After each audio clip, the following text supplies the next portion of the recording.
D'éternité en éternité, notre Dieu est Dieu.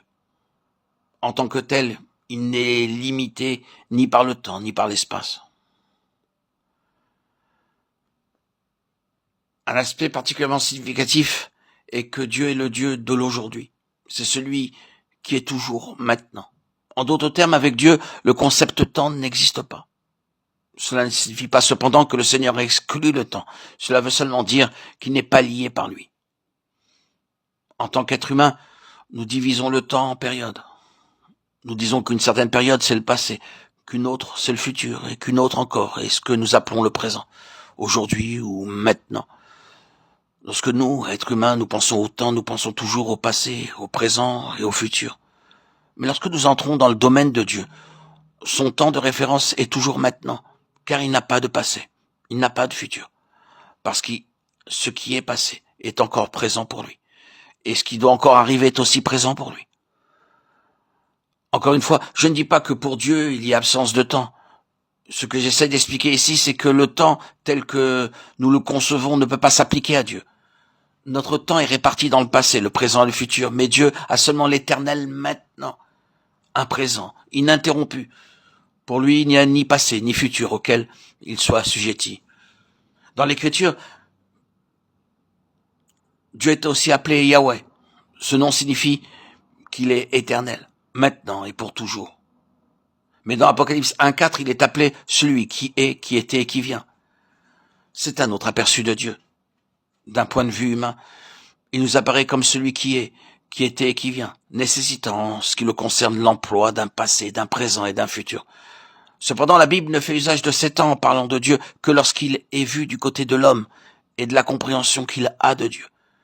Car en ce qui concerne le nom de Dieu, il est connu comme celui qui est l'Éternel. Pour ce qui le concerne, il n'y a pas de concept de temps, sauf celui de maintenant. Et ce maintenant est éternel. Par exemple, un père est né avant son fils.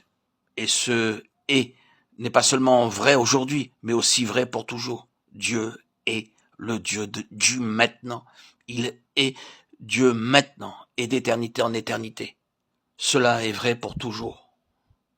Dieu ne change jamais. Ce que l'homme considère du domaine passé ou futur ne peut s'appliquer à Dieu car, éternellement, il est celui qui est maintenant. Il n'a qu'une période, le présent.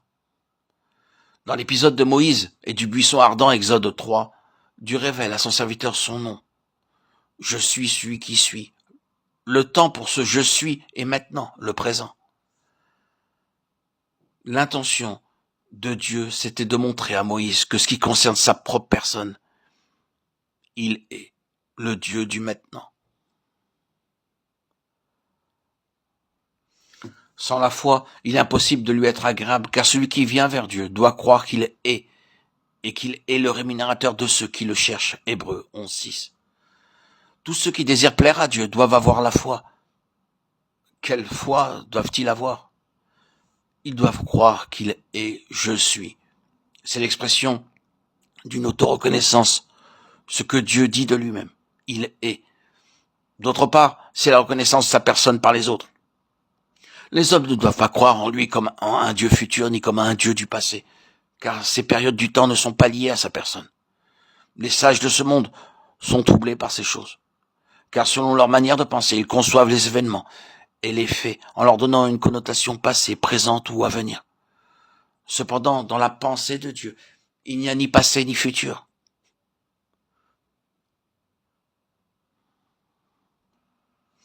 Alors pourquoi dans sa parole, me direz-vous, se trouve mentionné le passé et le futur?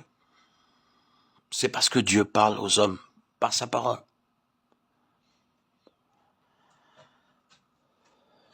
Il est tenu de parler en ces termes, car autrement, nous ne pourrions pas le comprendre et délimiter les faits relatés dans sa parole. En conséquence, lorsque nous disons que Dieu est celui qui maintenant est, cette forme de temps employée n'a pas la signification que nous connaissons communément, mais elle se réfère à ce qui réside en Dieu lui-même. Dans sa nature, il n'y a pas de place pour le passé ni pour le futur. Il est simplement le Dieu qui, maintenant, est. dans cet instant T où je vous parle, Dieu est.